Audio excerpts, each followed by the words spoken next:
ಕಲಿಯುಗ ಕಾಲಚಕ್ರದಲ್ಲಿ ಬರುವ ಕೊನೆ ಯುಗವೇ ಈ ಕಲಿಯುಗ. ಇದರ ಬಗ್ಗೆ ಕಲ್ಕಿ ಪುರಾಣದಲ್ಲಿ ತುಂಬಾ ವಿವರವಾಗಿ ಹೇಳಲಾಗಿದೆ. ಕಲಿಯುಗ ರಾಕ್ಷಸನಾಗಿರುವ ಕಲಿ ಪ್ರಪಂಚದಲ್ಲಿ ನಡೀತಾ ಇರುವ ಎಲ್ಲಾ ಅಧರ್ಮಗಳಿಗೆ, ಕೆಟ್ಟ ಕರ್ಮಗಳಿಗೆ ಕಾರಣ ಎಂದು ನಂಬಲಾಗುತ್ತೆ. ಕಲಿಯ ಕಾರಣದಿಂದಲೇ ಮಾನವ ಜಾತಿ ನೈತಿಕತೆ ಇಲ್ಲದೆ ಮಾನವೀಯತೆಯನ್ನ ಮರೆತು ಹೋಗ್ತಾರೆ ಎಂದು ಹೇಳ್ತಾ ಇರ್ತಾರೆ. ಹಾಗಾದ್ರೆ ನಿಜಕ್ಕೂ ಯಾರು ಈ ಕಲಿ, ಎಲ್ಲಿಂದ ಬಂದಿದ್ದಾನೆ? ಕ್ಷೀರಸಾಗರವನ್ನ ಅಮೃತಕ್ಕಾಗಿ ದೇವತೆಗಳು ಮತ್ತು ರಾಕ್ಷಸರು ಸೇರಿ ಮಂಥನ ಮಾಡಿದಾಗ ರಾಕ್ಷಸರಿಗೆ ಅಮೃತ ಸಿಗದ ಹಾಗೆ ಮಾಡುವ ಸಲುವಾಗಿ ಶ್ರೀ ಮಹಾವಿಷ್ಣು ಮೋಹಿನಿ ಅವತಾರವನ್ನ ಧರಿಸ್ತಾನೆ. ಈ ಕ್ರಮದಲ್ಲಿ ರಾಹುವಿನ ತಲೆಯನ್ನ ಕತ್ತರಿಸಿ ಬಿಡ್ತಾನೆ. ಅಷ್ಟೇ ಅಲ್ಲ, ಮಹಾವಿಷ್ಣು ಆ ಸಮಯದಲ್ಲಿ ಬಹಳಷ್ಟು ಜನ ರಾಕ್ಷಸರನ್ನ ಸಾಯಿಸಿ ಬಿಡ್ತಾನೆ. ಆದ್ರೆ ಈ ಕಲಿ ಮಾತ್ರ ತಪ್ಪಿಸಿಕೊಳ್ತಾನೆ. ಕಲಿಗೆ ಒಂದು ಶಕ್ತಿ ಇದೆ. ಅದೇನಂದ್ರೆ ಕಲಿ ಯಾರ ಮನಸ್ಸಿನೊಳಗಾದ್ರೂ ಪ್ರವೇಶಿಸಿ ಯಾರಿಗೂ ಕಾಣದ ಹಾಗೆ ಬಚ್ಚಿಟ್ಟುಕೊಳ್ಳುವುದು.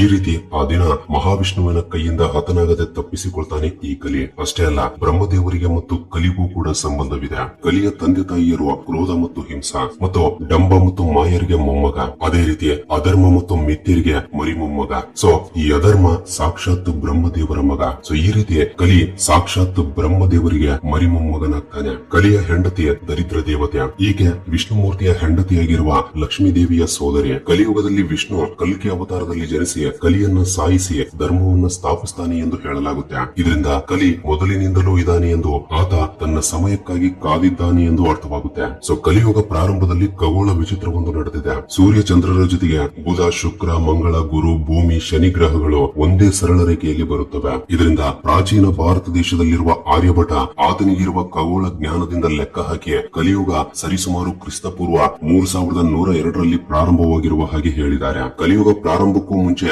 ಶ್ರೀಕೃಷ್ಣ ಈ ಭೂಮಿಯನ್ನ ಬಿಟ್ಟು ವೈಕುಂಠಕ್ಕೆ ಹೋಗಿದ್ದಾನೆ ಎಂದು ಪುರಾಣಗಳು ಹೇಳ್ತಾ ಇವೆ. ಪರೀಕ್ಷಿತನನ್ನ ಮಹಾರಾಜನಾಗಿ ಮಾಡಿ ಪಾಂಡವರು ತಮ್ಮ ಹೆಂಡತಿಯಾದ ದ್ರೌಪದಿಯ ಜೊತೆ ಸೇರಿ ಹಿಮಾಲಯಗಳಿಗೆ ಹೋಗಿ ಅಲ್ಲಿಂದ ಪುಣ್ಯ ಲೋಕಗಳಿಗೆ ಹೋಗಿ ಬಿಡ್ತಾರೆ. ನಂತರ ಪರೀಕ್ಷಿತ ಭೂಮಿಯ ಮೇಲೆ ಧರ್ಮಬದ್ಧವಾದ ಆಳ್ವಿಕೆಯನ್ನ ಮುಂದುವರಿಸ್ತಾ ಇರ್ತಾನೆ. ಒಂದು ದಿನ ಧರ್ಮ ಒಂದು ಎತ್ತಿನ ರೂಪದಲ್ಲಿ ಸರಸ್ವತಿ ನದಿ ತೀರದಲ್ಲಿ ಗೋವಿನ ರೂಪದಲ್ಲಿರುವ ಭೂಮಿಯ ಹತ್ರ ಹೋಗುತ್ತೆ. ಆ ಸಮಯದಲ್ಲಿ ಹಸುವಿನ ಕಣ್ಣಲ್ಲಿ ನೀರನ್ನು ನೋಡಿದ ಧರ್ಮ ಆ ಕಣ್ಣೀರಿಗೆ ಕಾರಣ ಏನು ಎಂದು ಕೇಳುತ್ತೆ. ಶ್ರೀಕೃಷ್ಣ ಇರೋವರೆಗೆ ಭೂಮಿ ಸಂತೋಷವಾಗಿತ್ತು ಎಂದು, ಈಗ ಶ್ರೀಕೃಷ್ಣ ಹೋದ ನಂತರ ಆ ಭಾಗ್ಯವೆಲ್ಲ ಹೋಗಿಬಿಟ್ಟಿದೆ ಎಂದು ಭೂಮಾತೆ ದುಃಖದಲ್ಲಿ ಹೇಳ್ತಾ ಇರುವಾಗ ಕಲಿ ಅಲ್ಲಿಗೆ ಬರ್ತಾನೆ. ಸೊ ಇವರಿಬ್ಬರ ಸಂಭಾಷಣೆಯನ್ನ ಕೇಳಿದ ಕಲಿ ಕೋಪಗೊಂಡು ಆ ಎರಡೂ ಹಸುಗಳನ್ನ ಹಿಂಸಿಸಲು ಶುರು ಮಾಡ್ತಾನೆ. ಇದರಿಂದ ಆ ಕಡೆಯಿಂದ ಹೋಗ್ತಾ ಇರುವ ಪರೀಕ್ಷಿತ ಇದನ್ನ ನೋಡ್ತಾನೆ. ನೋಡಿದ ತಕ್ಷಣ ಆ ಹಸು ಮತ್ತು ಎತ್ತಿನ ರೂಪದಲ್ಲಿರುವುದು ಯಾರು ಎಂಬುದು ತಿಳಿದುಕೊಳ್ತಾನೆ. ಸತ್ಯಯುಗದಲ್ಲಿ ಧರ್ಮ, ಪವಿತ್ರತೆ, ದಯೆ, ಸತ್ಯ ಮತ್ತು ಪ್ರೇಮ ಎಂಬ 4 ಪಾದಗಳ ಮೇಲೆ ನಡೆದಿದೆ. ಈ ರೀತಿ ತ್ರೇತಾಯುಗದಲ್ಲಿ 3 ಮತ್ತು ದ್ವಾಪರ ಯುಗದಲ್ಲಿ 2 ಕಾಲುಗಳ ಮೇಲೆ ನಡೀತಾ ಇತ್ತು.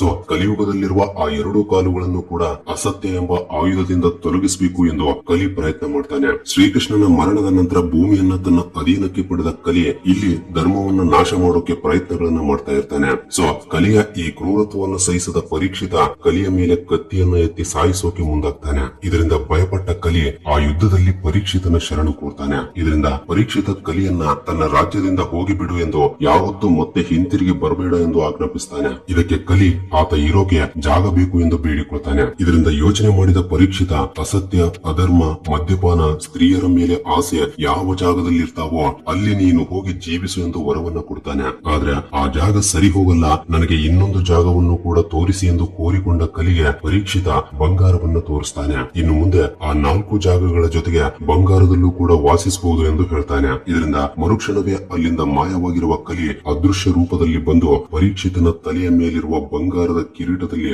ವಾಸಿಸಲು ಶುರು ಮಾಡ್ತಾನೆ. ಸ್ವಲ್ಪ ಕಾಲದ ನಂತರ ಒಬ್ಬ ಮುನಿಯ ಆಶ್ರಮಕ್ಕೆ ಹೋಗಿರುವ ಪರೀಕ್ಷಿತ ಆ ಮುನಿ ಆತನನ್ನ ನೋಡಿದ್ರೂ ಕೂಡ ಸಮಾಧಿಯಿಂದ ಹೊರಗಡೆ ಬಂದಿಲ್ಲ ಎಂಬ ಕೋಪದಿಂದ ಒಂದು ಸತ್ತು ಹೋಗಿರುವ ಹಾವನ್ನ ತಗೊಂಡು ಬಂದು ತಪಸ್ಸನ್ನ ಮಾಡ್ತಾ ಇರುವ ಆ ಸ್ವಾಮಿಯ ಕೊರಳಲ್ಲಿ ಹಾಕ್ತಾನೆ. ಸೊ ಇದನ್ನ ಗಮನಿಸಿದ ಆ ಮಹರ್ಷಿಯ ಮಗನಾದ ತಕ್ಷಕ ಕೋಪಗೊಂಡು ಇನ್ನು ಒಂದೇ ವಾರದಲ್ಲಿ ನೀನು ಹಾವಿನ ಕಡಿತಕ್ಕೆ ಸತ್ತು ಹೋಗ್ತೀಯ ಎಂದು ಪರೀಕ್ಷಿತನಿಗೆ ಶಾಪ ಕೊಡ್ತಾನೆ. ಆದ್ರೆ ನಿಜ ಹೇಳ್ಬೇಕು ಅಂದ್ರೆ ಪರೀಕ್ಷಿತನಿಂದ ಆ ರೀತಿ ಮಾಡಿಸಿದ್ದು ಆತನ ಕಿರೀಟದಲ್ಲಿ ವಾಸವಿರುವ ಕಲಿ. ಇದರಿಂದ ಶಾಪಗ್ರಸ್ತನಾಗಿರುವ ಪರೀಕ್ಷಿತ ಹಾವಿನ ಕಡಿತದಿಂದ ಸತ್ತು ಹೋಗ್ತಾನೆ. ಇನ್ನು ಆಗಿನಿಂದ ಕಲಿಗೆ ಭೂಮಿಯ ಮೇಲೆ ಹಿಡಿತ ಸಿಗುತ್ತೆ. ಈ ರೀತಿ ಕಲಿಶಕೆ ಅಥವಾ ಕಲಿಯುಗ ಎಂಬುದು ಆರಂಭವಾಗಿದೆ. ಹಾಗಾದ್ರೆ ಈ ಕಲಿಯುಗದಲ್ಲಿ ನಾವೆಲ್ಲಿದ್ದೀವಿ, ಈ ಕಲಿಯುಗ ಯಾವಾಗ ಅಂತ್ಯಗೊಳ್ಳುತ್ತೆ ಎಂಬುದನ್ನ ಈಗ ತಿಳಿದುಕೊಳ್ಳೋಣ. ಕಲಿಯುಗೆ ಪ್ರಥಮ ಭಾಗೆ ಜಂಬೋದ್ವೀಪೆ ಭರತ ವರ್ಷೆ ಭರತ ಕಂಡೆ ಎಂದು ವೇದ ಪಂಡಿತರು ಪ್ರತಿಯೊಂದು ಕಾರ್ಯಕ್ರಮದಲ್ಲಿ ಹೇಳ್ತಾ ಇರ್ತಾರೆ. ಅಂದ್ರೆ ನಾವು ಪ್ರಸ್ತುತ ಕಲಿಯುಗದ ಪ್ರಥಮ ಪಾದದಲ್ಲಿದ್ದೀವಿ. ಸಾಧಾರಣವಾಗಿ ಪ್ರಪಂಚವೆಲ್ಲ ಜನವರಿ 1ರಂದು ಹೊಸ ವರ್ಷ ಶುರುವಾಗುತ್ತೆ.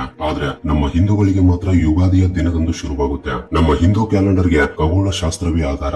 ಗ್ರಹಗಳ ಸ್ಥಿತಿಗಳು ಮತ್ತು ಅವುಗಳ ದಿಕ್ಕುಗಳ ಬಗ್ಗೆ ತಿಳಿಸುವುದು ಈ ಖಗೋಳ ಶಾಸ್ತ್ರವೇ. ಗ್ರಹಗಳ ಚಲನೆ ಮತ್ತು ನಕ್ಷತ್ರಗಳ ದಿಕ್ಕುಗಳನ್ನ ಆಧಾರವಾಗಿಟ್ಟುಕೊಂಡು ಹಿಂದೂಗಳು ಒಂದು ವರ್ಷದ ಕಾಲವನ್ನ ಬರೆದುಕೊಂಡಿದ್ದಾರೆ. ಅಂದ್ರೆ ದಿನಗಳು, ವಾರಗಳು, ಪಕ್ಷ, ಮಾಸ, ಋತು, ಆಯಣ, ವರ್ಷ, ಪುಷ್ಕರ, ಶಕೆ, ಯುಗ, ಕಲ್ಪಕ ಇವೆಲ್ಲವೂ ಕೂಡ ಖಗೋಳ ಶಾಸ್ತ್ರದ ಪ್ರಕಾರವೇ ಬರೆಯಲಾಗಿದೆ. ಆದ್ರೆ ಇಂಗ್ಲಿಷ್ ಕ್ಯಾಲೆಂಡರ್ ಮಾತ್ರ ಗ್ರಹಗಳ ದಿಕ್ಕುಗಳ ಮೇಲೆ ಆಧಾರವಾಗಿಲ್ಲ, ಕೇವಲ ಕಾಲವನ್ನ ಅಳೆಯೋಕೆ ಮಾತ್ರವೇ ಮಾಡಿಕೊಂಡಿರುವ ಒಂದು ಕ್ಯಾಲೆಂಡರ್ ಅದು. ನಿಜ ಹೇಳಬೇಕು ಅಂದ್ರೆ ಕಾಲ ಎಂಬುದು ಅನಂತ. ಪ್ರತಿ ಬಾರಿ ಹೊಸ ವರ್ಷ ಎಂಬುದು ಚೈತ್ರ ಮಾಸ ಶುಕ್ಲ ಪಕ್ಷ ಪಾಡ್ಯಮಿ ತಿಥಿಯಿಂದ ಶುರುವಾಗುತ್ತೆ. ಇದನ್ನೇ ಯುಗಾದಿ ಅಥವಾ ಉಗಾದಿ ಎಂದು ಕರಿತೀವಿ. ಇದೇ ದಿನದಂದು ಸೂರ್ಯ ಮೇಷರಾಶಿಗೆ ಬದಲಾಗ್ತಾನೆ. ಬ್ರಹ್ಮದೇವರು ಕೂಡ ಚೈತ್ರ ಶುದ್ಧ ಪಾಡ್ಯಮಿಯ ದಿನದಂದೇ ಈ ಸೃಷ್ಟಿಯನ್ನ ಸೃಷ್ಟಿ ಮಾಡಿದಾನೆ ಎಂದು ಬ್ರಹ್ಮ ಪುರಾಣ ಹೇಳುತ್ತೆ. ಅದಕ್ಕಾಗಿಯೇ ಇದನ್ನ ಯುಗಾದಿ ಎಂದು ಕರೀತಾರೆ. ದ್ವಾಪರ ಯುಗದಲ್ಲಿ ಶ್ರೀಕೃಷ್ಣ ಅವತಾರ ಪೂರ್ತಿಯಾದ ನಂತರ ಯುಗಾದಿಯಿಂದ ಕಲಿಯುಗ ಎಂಬುದು ಶುರುವಾಗಿದೆ. ಕ್ರಿಸ್ತಪೂರ್ವ 3102ನೇ ವರ್ಷ ಫೆಬ್ರವರಿ 18ರಂದು, ಅಂದ್ರೆ ಪ್ರಸ್ತುತ ಕಾಲದ ಪ್ರಕಾರ ನೋಡಿದ್ರೆ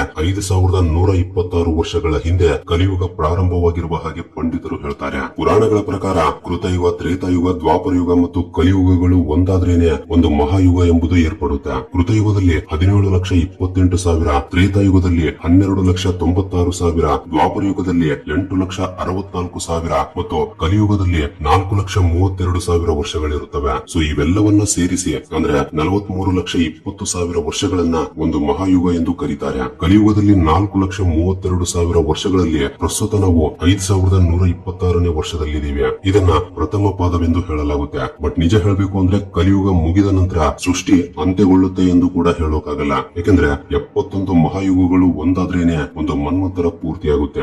ಈ ರೀತಿ 14 ಮನ್ವಂತರಗಳು ಬ್ರಹ್ಮದೇವರ ಅರ್ಧ ದಿನಕ್ಕೆ ಸಮಾನವಾಗುತ್ತವೆ. ಇದನ್ನೇ ಒಂದು ಕಲ್ಪ ಎಂದು ಕರಿತೀವಿ. ಸೊ ಒಂದೊಂದು ಮನ್ವಂತರದಲ್ಲಿ ಭೂಮಂಡಲವನ್ನ ಒಬ್ಬೊಬ್ಬ ಮನು ಆಳ್ತಾ ಇರ್ತಾನೆ. ಇವರನ್ನ ಬ್ರಹ್ಮದೇವರು ನೇಮಕ ಮಾಡ್ತಾರೆ. ಸೊ ಪ್ರಸ್ತುತ ಈಗ 7ನೇ ಮನ್ವಂತರವಾಗಿರುವ ವೈವಸ್ವತಂ ನಡೀತಾ ಇದೆ. ಸೊ ಒಂದೊಂದು ಮನ್ವಂತರದಲ್ಲಿ 71 ಮಹಾಯುಗಗಳು ಇರೋದ್ರಿಂದ ಕಲಿಯುಗದಲ್ಲಿ 28ನೇ ಮಹಾಯುಗ ನಡೀತಾ ಇದೆ. ಈ ರೀತಿ 14 ಮನ್ವಂತರಗಳು ಪೂರ್ತಿಯಾದ ನಂತರ ಬ್ರಹ್ಮದೇವರು ಈ ಸೃಷ್ಟಿಯನ್ನ ನಿಲ್ಲಿಸಿ ಬಿಡ್ತಾರೆ. ನಂತರ ಪ್ರಳಯ ಬಂದು ಸಮಸ್ತ ಜೀವರಾಶಿ ಅಂತ್ಯಗೊಳ್ಳುತ್ತೆ ಎಂದು ಪುರಾಣಗಳು ಹೇಳ್ತಾ ಇವೆ. ಈ ರೀತಿ ಕಲಿಯುಗ ಎಂಬುದು ಕ್ರಿಸ್ತಪೂರ್ವ 3102ನೇ ವರ್ಷದಲ್ಲಿ ಶುರುವಾಗಿ 14 ಮನ್ವಂತರಗಳು ಪೂರ್ತಿಯಾದ ನಂತರ ಪೂರ್ತಿಯಾಗಿ ಅಂತ್ಯಗೊಳ್ಳುತ್ತೆ. ಸೊ ಇದು ಫ್ರೆಂಡ್ಸ್, ಈ ವಿಡಿಯೋ ನಿಮ್ಗೆ ಹೊಸ ವಿಷಯಗಳನ್ನು ತಿಳಿದುಕೊಳ್ಳೋಕೆ ಅಷ್ಟೋ ಇಷ್ಟೋ ಸಹಾಯವಾಗಿದೆ ಎಂದು ಭಾವಿಸ್ತೀನಿ. ಹಾಗಾದ್ರೆ ಈ ಕಲಿಪುರುಷನ ಬಗ್ಗೆ ಇನ್ನೂ ಹೆಚ್ಚಿನ ಮಾಹಿತಿ ಬೇಕು ಅಂದ್ರೆ ಕೆಳಗಡೆ ಕಮೆಂಟ್ ಮಾಡಿ ತಿಳಿಸಿ.